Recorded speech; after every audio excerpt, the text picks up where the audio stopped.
भारत की एक और सनसनीखेज जीत। और अब एक चीज अयां हो गई है, जाहिर हो गई है कि ये टीम बन चुकी है, वर्ल्ड क्लास टीम बन चुकी है व्हाइट बॉल क्रिकेट में, T20 क्रिकेट में, बल्कि हर फॉर्मेट में। इसलिए कि इस टीम को हराना ऑलमोस्ट इंपॉसिबल है। इस टीम को जीतना आता है, चाहे रेगुलर प्लेयर्स खेल रहे हो या ना। को इसी किस्म की ही क्रिकेट खेलनी चाहिए और बताना चाहिए, जो हम बार बार बोलते हैं अपनी टीम के बारे में, भाई ऐसी टीम बनो या ऐसा खेलो कि जो आपके बराबर की जो टीम है या आपसे जो वीक टीम है, आप उसको पास भी मत लगने दो।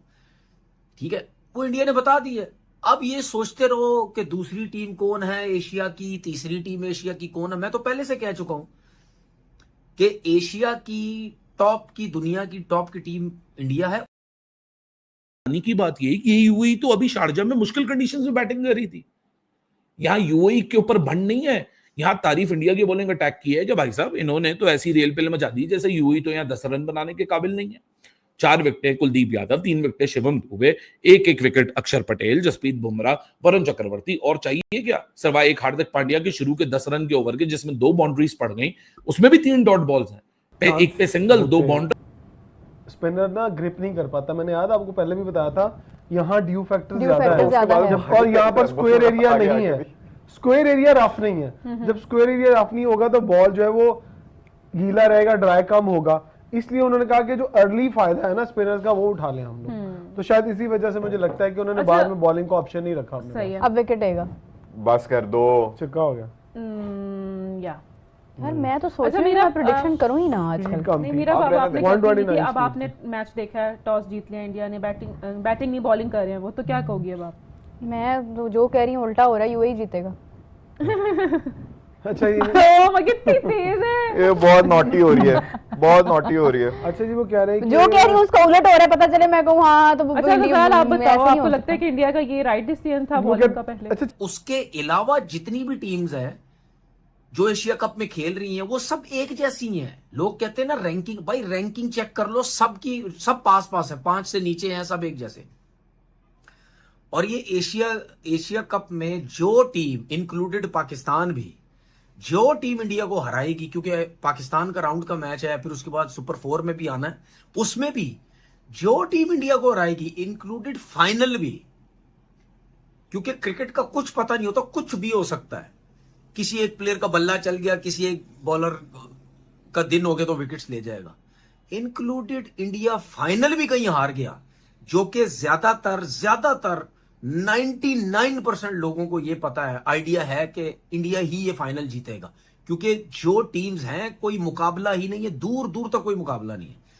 अगर इस जगह पे रिलीज होगी तो बनेगा क्या? इंडिया ने भाई ट्रेलर दे दिया और दुनिया के मुंह पे तमाचे जो है ना मारने शुरू कर दिए हैं। सबसे पहले तो इंडिया को welcome back after a long time of period, जो कि हर कोई इंतजार कर रहा था कि भारतीय टीम मैदान में उतर क्यों नहीं रही है। भाई जब उतरी है तो उन्होंने पतलूने उतार वही कह रही हूँ, उतर गई, आ गया ऐसा बात, ले लिया मजा। सरपंच जी तो चल दिए, वो भी 57 के ऊपर 10 विकेट। सीरियसली इतना अच्छा स्टार्ट यूएई ने लिया, लग रहा था कि जैसे आपने बात की कि 180 190 तक जाएगा। पाकिस्तान को 177 ठोके थे इस टीम ने, लेकिन ऐसा नहीं हुआ। यहाँ पर कुलदीप यादव 1 ओवर में 3 विकेट्स निकालना, outstanding, clapping for that man भाई, बहुत कमाल का परफॉर्म किया आपने। उसके बाद शिवम दुबे की तरफ आपको जाना चाहिए। दुबे ने पकड़कर डबोया है और धोया है, ठीक है, और अच्छा खासा अपना चक्कू चलाया है इनके ऊपर और इनको बताया है कि who is the best allrounder right now, who is the father. Exactly, we are, हम लोग रेडी हैं एशिया कप को दोबारा रिटेन करने के लिए और हम मैदान में उतर चुके हैं। उसके बाद आप जसप्रीत बुमराह का यॉर्कर नहीं भूल सकते हैं, क्या यॉर्कर डाला यार इस बंदे ने। हम कह रहे थे कि इंजर्ड है, कुछ कर नहीं, या बांग्लादेश इनको नहीं हरा सकता, या कोई और टीम इनको हरा नहीं सकती, सब हरा सकते हैं। लेकिन इस वक्त बात हो रही है कि जो टॉप की टीम और जो प्लेयर, जो बॉलर, जो क्रिकेटर, जो परफॉर्मर्स उनके पास है, उस टीम को देखते हुए किसी टीम का कोई मुकाबला नहीं, और जो टीम इंडिया को हराएगी वो अपसेट होगा। मेरी नजर में अगर इंडिया फाइनल हारता भी है तो मेरी नजर में फिर भी दुनिया की टॉप टीम है। वो उस वक्त बहुत बुरा हो गया, ये हो गया, वरना कोई मुकाबला नहीं है। कोई एक क्रिकेटर मुझे बोल दे। अब माइकल वॉन की बात करूं, पता नहीं ये कहां तक सही है या गलत है। वो कहते हैं कि जी इंडिया को एशिया कप ही नहीं खेलना चाहिए। भाई क्यों नहीं खेलना चाहिए? एशिया कप है तो इंडिया को खेलना चाहिए। अब एशिया कप तो इंडिया को खेलना चाहिए, जरूर खेलना चाहिए भाई। एशिया की टीम है, सबको खेलना चाहिए। हम भी कहते हैं सब खेलें और खेलना चाहिए भी। मैं ये कह रहा हूं कि अब उस बंदे का एशिया से कोई ताल्लुक नहीं है। और अगर उनकी ये बात ठीक है, मैंने एक जगह पढ़ी है, अब ठीक है ये गलत है ये मुझे आइडिया नहीं, अगर उन्होंने ये बात की है तो वो ये सोच रहे हैं कि यार एशिया में इससे बड़ी टीम तो कोई है ही नहीं, तो ये क्यों टाइम जाया कर रहा है एशिया चेक करें जरा, स्टैट्स चेक करें कि इंडिया 8 दफा, श्रीलंका 6 दफा और पाकिस्तान सिर्फ 2 दफा एशिया कप जीता है। तीसरी दफा लोडिंग है, तीसरी दफा लोडिंग, आपने टेंशन नहीं लेनी। और इंडिया, मुझे लगता है इंडिया इज, अच्छा ये जो बॉलिंग वाला क्वेश्चन है ना कि बॉलिंग पहले की है यार। अच्छा मैं एक और चीज आपको, शराफो पहली विकेट किसने ली है? बुमराह। किसको इन पिचेस के ऊपर याद रखिए। और बुमराह जो है ना, बुमराह आया विकेट, ये इस तरह का बॉलर है, इससे कोई फर्क नहीं पड़ता है। अच्छा यानी मेरी प्रेडिक्शन, या बात पूरी सुनने में लोगों को मैं कोई अच्छी बात बता रहा हूँ। बताएं बुमराह जिस तरह का बॉलर है, इससे ये मैटर नहीं करता है कि बॉलिंग पे कमांड हासिल रखनी पड़ती है अपने पास और 10 टीमों का मुकाबला होता है, उसके बाद जाके आप 2.25 महीने 2.5 महीने बाद टाइटल जीतते हो।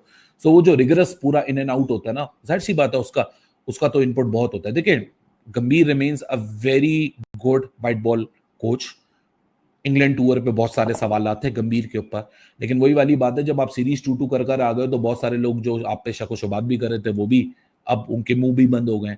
सो गंभीर की जो ट्रेजेक्टरी है एज अ कोच वो बिल्कुल स्ट्रीमलाइंड है, बिल्कुल। उसके जो कर्ली बाल है ना, आई डोंट नो वो क्या करके आता है उनके अंदर। मतलब यार इतनी आउटस्टैंडिंग बॉलिंग, इतनी आउटस्टैंडिंग बॉलिंग। और हम एक्सपेक्ट करते, हमें मोहम्मद नवाज की याद आ गई। हमने कहा कि ये तो वही स्पेल डला है जो मोहम्मद नवाज का था, कि क्या आपने किया, 1 ओवर के अंदर इतना कम स्कोर खाया आपने, ऊपर से आपने विकेट्स निकाली, ठीक है। और बंदा भी था भाई, आपने आके अपने आप को मनमाना होता है, जब किसी टीम ने खुद को मनमाना होता है ना, फिर वो प्रेशर में भी आती है, वो पैशन में भी आती है। वो आके कह लें कि हर किसी के, आज स्टेडियम में आप देखें कि लग ही नहीं रहा था कि वहां पर कोई यूए को सपोर्ट करने के लिए आया हुआ है। एवरीबॉडी इज विशिंग इंडिया इतने महीने बाद वापस आए, तो हमने इंडिया को सपोर्ट करना है और ये चीज हमें नजर भी आई है। So all the best team India for retaining Asia cup again. ये तो मैं खुद ही हैरान हो गया, जैसे उन्होंने स्टार्ट लिया, लग रहा था 170 प्लस करेंगे, लेकिन पता नहीं, समझ नहीं है कैसे उन्होंने 3 आउट कर दिया। कुलदीप ने गिरा दिए, उसके बाद दुबे ने, ये फिर इंडिया का जादू है। हाँ देख लें, बस एक्सपीरियंस बोलता है, एक्सपीरियंस भाई। बाल के अंदर लग ही नहीं रहा था।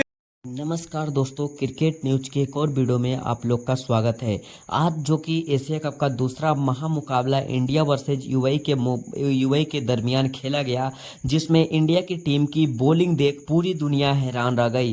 पूरी दुनिया एकदम से सोच में पड़ गई कि जो आकाश दुबे एक ओपनर, एक बैट्समैन होकर इतनी खतरनाक बॉलिंग किया है कि यूएई की टीम को अकेले ही ढेर कर दिया है। जसप्रीत बुमराह की कोई ज़रूरत ही नहीं पड़ी है। इंडिया की टीम यह फॉर्म में आ गई है और इंडिया की टीम की यह फॉर्म देख पूरी दुनिया हैरानकुन हो गई है। तनवीर अहमद पाकिस्तान का क्रिकेटरों का होश उड़ गया है। जो तनवीर अहमद अपने टीमों पर दावा करता था कि पाकिस्तान की टीम इंडिया टीम को हरा देगी, अब पाकिस्तान की टीम की जो यह हालात देखकर इंडिया की टीम की यह इतनी तूफानी गैंगस्टरों वाला गैंग देखकर पूरी दुनिया हैरानकुन हो गई है। पूरी दुनिया सोच में पड़ गई है कि यह भारतीय टीम है या गैंगस्टरों का गैंग है। जिस प्रकार हमारे भारतीय खिलाड़ी इस समय बॉलिंग कर रहे हैं और यूएई को 57 रन पर ही ऑल आउट कर दिया, जिसपे यूएई को इतनी हदो मिसाल वाली हार को सामना करना पड़ा। इसे कहते हैं क्रिकेट, और इस क्रिकेट जगत में इंडिया की कोई भी बराबरी नहीं कर सकता। और इंडिया की टीम की जो बैट्समैन बॉलर है सभी इतनी तूफानी है कि दुनिया में अब कभी भी ऐसे बॉलर और बैट्समैन पैदा ही नहीं लेंगे जिस प्रकार हमारे सूर्य कुमार यादव अपनी कप्तानी में जो गैंगस्टरों वाली गैंग लेकर आई है, पूरी दुनिया के ऊपर भारी पड़ रही है। और पूरी दुनिया इनकी बॉलिंग बैटिंग देखकर पहले ही हार मान चुकी है। और यूएई की टीम को जिस प्रकार आज हमारे भारतीय खिलाड़ी ने धूल चटाई है कि यूएई को टीम को हमेशा याद रहेगा कि यह भारतीय क्रिकेटर नहीं है, यह क्रिकेटर की जो यहाँ पे जो दुनिया की जो क्रिकेटरों का स्थापना करते हैं वही भारतीय क्रिकेटर है। और भारतीय क्रिकेटर नहीं, एशिया कप की ट्रॉफी है। जिस प्रकार इन्होंने बॉलिंग किया है, कुलदीप यादव 5 विकेट लेकर और आकाश दुबे भी बहुत ही खतरनाक बॉलिंग किया। और इंडिया की इतनी तूफानी बॉलिंग बैटिंग के सामने दुनिया के हर एक क्रिकेट बोर्ड को घुटने टेकने पड़ेंगे। अब चाहे ऑस्ट्रेलिया भी क्यों ना हो, ऑस्ट्रेलिया को भी अब भारत के सामने घुटने टेकने पड़ेंगे। जिस प्रकार हमारे भारतीय टीम इस प्रकार अपने फॉर्म में है, इनकी फॉर्म के आगे दुनिया की हर एक क्रिकेट को अब झुकना पड़ेगा और हर एक क्रिकेट को हार मानना पड़ेगा। यूआई की टीम जो अपने आप को बहुत ही अच्छी टीम मानती थी, मगर उन टीमों को भी इस समय इंडिया की टीम ने एकदम से नीचे गिरा दिया है। पाकिस्तान टीम तो 14 सितंबर को एक रन भी नहीं बना पाएगी।